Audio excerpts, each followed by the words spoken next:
ঘড়ি বলছে এখন বাজে 1:30 আর বেরিয়েছি মা মেয়েতে সেজে। না, মেয়ে এখনো সাজেনি, মা সেজেই বেরিয়েছে, তবে মেয়ে সাজবে একটু পরে। যাচ্ছি মেয়ের স্কুলের প্রোগ্রামে। দেখো বলতে বলতে চলেও এসেছি, না 2 মিনিটে আসেনি, আসতে প্রায় 1 ঘন্টা সময় লেগে গেছে। আমরা এখন আছি রাজপুরে রবীন্দ্র ভবনে। আজ মেয়ের স্কুলে অ্যানুয়াল প্রোগ্রাম এখানেই হবে। আমাদের রিপোর্টিং টাইম ছিল 1টা, কিন্তু এতটাই লেট হয়ে গেছি, বাজে এখন 3টে।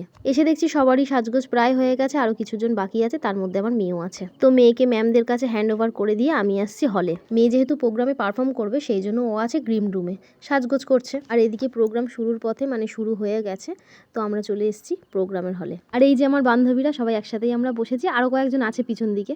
চলো তোমাদের সঙ্গে তাহলে প্রোগ্রামের কয়েকটা মুহূর্ত শেয়ার করি। এখানে চলছে প্রদীপ প্রজ্বলন, আর এরপরে একটা উদ্বোধনী সঙ্গীত দিয়ে শুরু হয়েছে অনুষ্ঠান।